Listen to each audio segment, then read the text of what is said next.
Does the UK remain a world power?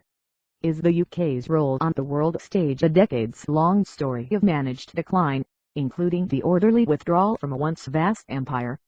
Or is it the story of a medium-sized power whose standing in the world reflects the new global reality? Which way should we face? Towards Europe, or US?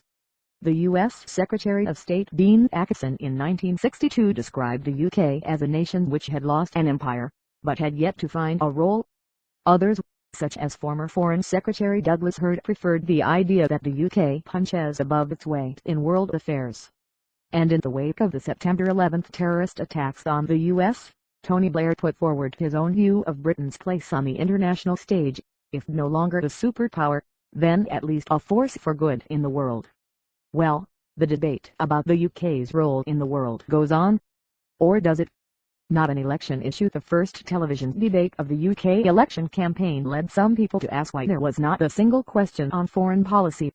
The explanation might be that not every topic can be squeezed in during a short time. But in a curious way it was a taste of things to come in that foreign policy, defense spending and Trident aside, hasn't really featured in a big way during the election campaign. This is puzzling at a time when the world is engulfed in multiple crises. There are military conflicts in Syria, Iraq and Yemen, Libya is falling apart, and in the very heart of Europe, the battle over Ukraine continues. Policymakers have no real idea how to handle a resurgent Russia or how best to counter the growing power of China.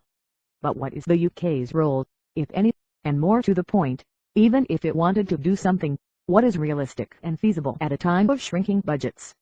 In some ways the Hurd remark about Britain punching above its weight frames much of the ongoing debate. The UK, the plucky nation that once ruthenium,